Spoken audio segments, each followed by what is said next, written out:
Begitu banyak sebenarnya literatur, teks-teks keagamaan yang mencoba untuk menjelaskan sekaligus membedah apa sebenarnya makna secara esensial, makna hakiki dan substansi dari Idul Fitri itu. Narasi-narasi saling menyalahkan, narasi-narasi permusuhan dalam banyak hal, efek dari residu pemilu dan pilkada, itu sampai hari ini tidak pernah selesai. Bahkan pertentangan elit, perkelahian elit gara-gara misalnya pecah kongsi dan konflik politik juga sangat nyata yang kita hadapi di depan mata kita bersama. Oleh karena itu kita jadikan momentum Idul Fitri kali ini adalah momentum untuk saling memaafkan. Bismillahirrahmanirrahim. Assalamualaikum warahmatullahi wabarakatuh. Hari ini seluruh umat Islam di seluruh Indonesia merayakan Hari Raya Idul Fitri. Begitu banyak sebenarnya literatur, teks-teks keagamaan yang mencoba untuk menjelaskan sekaligus membedah apa sebenarnya makna secara esensial, makna hakiki dan substansi dari Idul Fitri itu.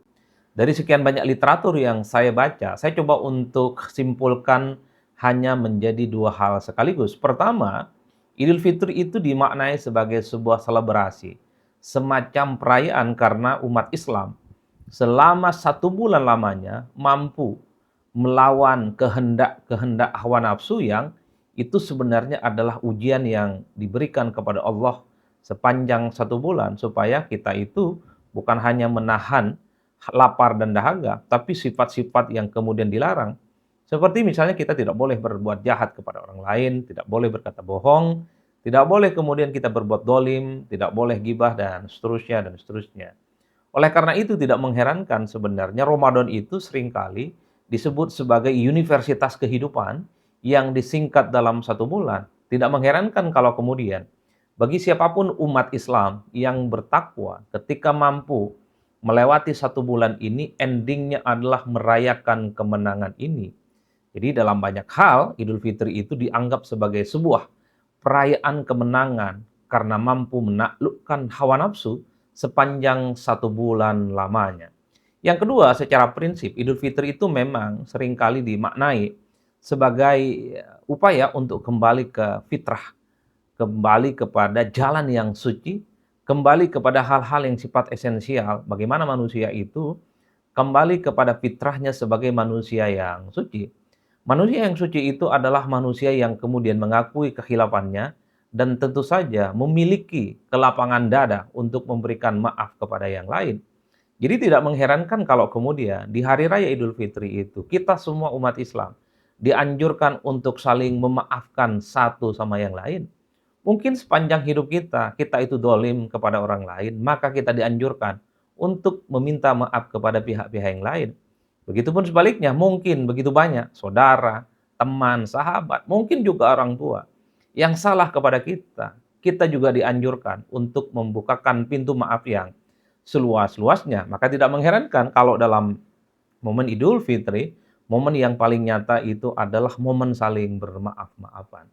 Makanya tidak mengherankan kalau kita membaca ya, ayat Al-Quran, Ali Imran kalau tidak salah, ayat 134 sampai 135, itu kan disebutkan di situ, ada semacam tingkatan umat manusia, terutama umat manusia yang bertakwa dalam menghadapi persoalan-persoalan hidup dan khususnya terkait dengan sifat maaf, memaafkan. Pertama, biasanya seseorang itu adalah mereka yang kemudian memiliki tingkatan kalau menghadapi orang lain yang berbuat jahat kepada kita, itu dianjurkan untuk melupakan dan menganggap itu tidak penting. Oleh karena itu, kalau kemudian kita berhadapan dengan orang yang berbuat salah, berbuat dolim, ya sebisa mungkin kita abaikan itu dan dianggap sebagai sesuatu yang tidak penting. Cara mengabaikan ataupun tidak terpancing secara emosi, itu adalah bagian dari tingkat pertama dari umat Islam khususnya yang bertakwa dalam menghadapi persoalan-persoalan hidup. Makanya kalau ada orang jahat, ada orang dolim, kalau itu ada pada diri kita, sebisa mungkin kita tidak terprovokasi, kita tidak terpancing, apalagi kemudian ikut serta untuk berbuat seperti mereka, marah-marah, ngamuk, dan kemudian menimbulkan sikap-sikap yang tidak sesuai dengan kaidah-kaidah Islam. Maka sikap yang paling prinsip bagi umat Islam yang bertakwa adalah ketika menghadapi persoalan hidup, dia tidak terprovokasi, ikut campur, apalagi emosi ketika menghadapi persoalan-persoalan yang dihadapi. Jadi kalau ada orang kanan kiri sering menghujat, caci maki terhadap kita, ya kita anggap itu angin lalu dan kita tidak boleh ikut terpancing dalam persoalan-persoalan itu. Itu yang pertama. Yang kedua, tingkatan bagi orang yang kemudian kalau dia menghadapi persoalan, terutama orang-orang yang kemudian ingin berbuat jahat dan dolim kepada kita, ia menganggap itu adalah dengan cara memaafkan tanpa harus diminta sekalipun. Jadi Bapak Ibu semua, kalau ada di antara kita, mungkin teman, sahabat, mungkin juga orang tua, handai taulan, berbuat jahat kepada kita, berbuat dolim kepada kita, tanpa diminta sekalipun, kita itu memang dianjurkan untuk memaafkan mereka. Memaafkan orang lain itu bukan merendahkan diri di depan mereka. Memaafkan orang lain itu adalah bukan sifat yang tercela, tapi justru ini sangat diapresiasi oleh agama dan dianjurkan oleh Allah Subhanahu wa taala. Karena memang sifat memaafkan itu adalah membuat seseorang itu lega, dia tidak terjerembab pada dendam yang berkepanjangan, dan biasanya kalau kita memaafkan orang lain tanpa diminta, hati kita itu plong. Hati kita itu tidak berkarat dengan dendam kesumat yang tidak berkesudahan. Bahkan dalam studi-studi medis misalnya, kalau orang yang dia kehidupannya sangat mudah untuk memaafkan orang lain, ada yang disebut dengan rejuvenasi, semacam peremajaan terhadap sel-sel sehingga potensi-potensi yang terkait dengan potensi sakit misalnya ataupun potensi darah tinggi itu bisa dihilangkan. Artinya apa? Secara psikologis memang ketika seseorang itu hatinya tidak pernah menaruh dendam, tidak pernah menaruh sakit hati kepada orang lain, sekalipun kita itu dijahati ataupun didolimi, dia secara agama memang diapresiasi dan secara mental dan kesehatan dia juga berfaedah secara signifikan.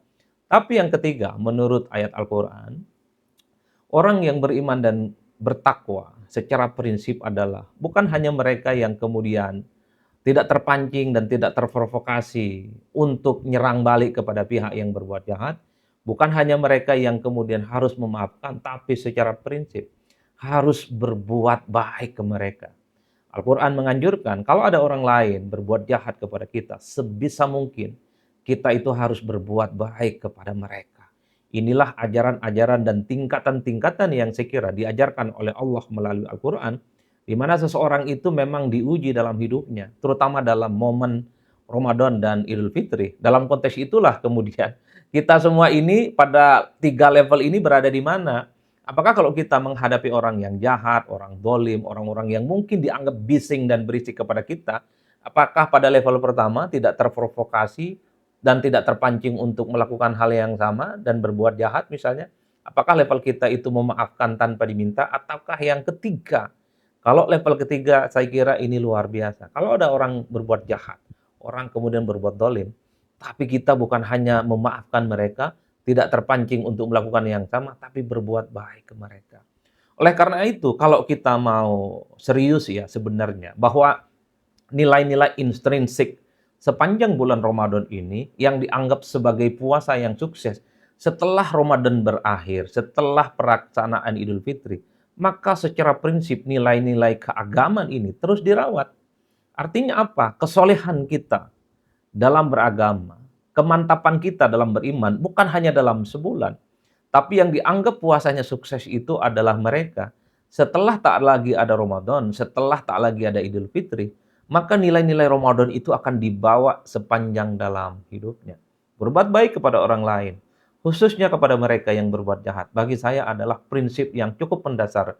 Bagaimana itu adalah dianggap sebagai bentuk kesuksesan umat Islam yang bertakwa di mata Allah Subhanahu wa taala.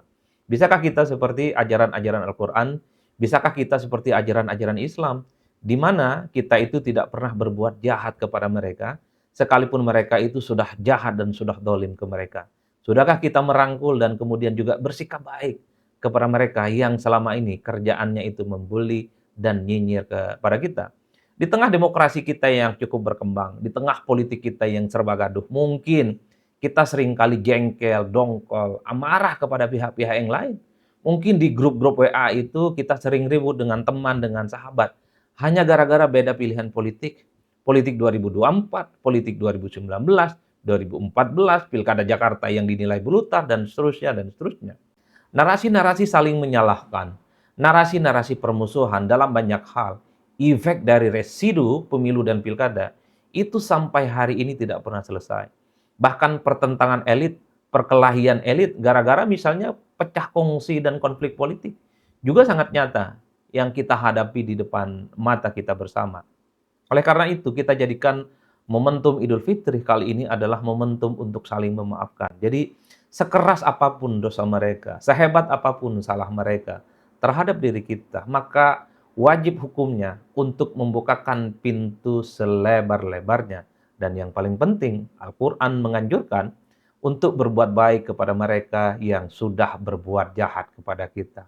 Inilah tantangan terbesar kita. Bagaimana Ramadan itu bukan hanya seremonial, bukan hanya sebatas ritual tiap tahun, tapi secara prinsip kita tidak mampu menjalaninya dengan baik. Ayo, rakyat kita, masyarakat kita, elit-elit kita yang selama ini bermusuhan, mungkin karena urusan politik, bermusuhan mungkin karena urusan yang lain, urusan bisnis, urusan hukum, urusan asmara, urusan pertemanan, urusan sepak bola, dan seterusnya, dan seterusnya. Saatnya ini adalah menjadi momentum di mana Hari Raya Idul Fitri 2025 menjadi momen kita itu menjadi insan yang kafah, menjadi insan yang sempurna, kembali suci, kosong-kosong, memaafkan dan berbuat baik kepada sesama manusia, khususnya kepada mereka yang sudah berbuat jahat. Oleh karena itu tentu saya selalu mengatakan ini adalah momen yang cukup spesial. Saya berharap elit-elit negara, elit-elit politik yang selama ini tidak pernah akur, selalu menunjukkan wajah berkonflik, semoga dibukakan hati yang seluas-luasnya. Mereka saling berdamai, mereka itu saling bersatu, dan kemudian melupakan peristiwa-peristiwa politik yang kemudian membuat mereka selama ini pernah terbelah. Bukankah dalam politik itu ala kadarnya saja? Bukankah dalam politik kita itu hari ini teman, besok pun bisa cair? Itulah yang saya sebutkan. Maka momen Idul Fitri adalah momen yang paling pas dan mantap untuk menunjukkan bahwa kita itu adalah pribadi yang bertakwa, pribadi yang beriman, dan menganggap permusuhan secara politik itu bisa diselesaikan dengan momentum Idul Fitri. Apakah kita semua bisa? Apakah elit-elit itu bisa? Mari kita saksikan di masa-masa yang akan datang. Tapi secara prinsip di luar elit tentu saja kita berharap masyarakat di bawah yang ada di akar rumput supaya tidak terjebak pada permusuhan yang berkepanjangan. Karena esensi politik itu adalah how to get the power. Politik itu soal bagaimana mendapatkan kekuasaan. Rakyat di bawah itu tidak mendapatkan apapun. Jadi jangan korbankan mereka, persahabatan dan pertemanannya hanya gara-gara persoalan mendukung orang yang mengakibatkan permusuhan yang tidak berkusur. Dan hey, para rakyat di seluruh Indonesia, mari sadarlah, politik itu hanya menguntungkan elit dan merekalah yang menikmati kekuasaan. Sementara Anda dan kita semua di bawah selalu ribut, selalu bermusuhan, selalu kelahi, itu bukan hanya dilarang oleh agama, memang tidak bagus untuk kehidupan kita di masa-masa yang akan datang. Mari kita kosong-kosong, kembali kepada hitoh, dan kemudian kita berharap Ramadan kali ini, Idul Fitri kali ini menjadi momen di mana kita menjadi manusia yang sempurna, kembali menjadi manusia yang fitri, tentu menjadi manusia yang baik di masa-masa yang akan datang.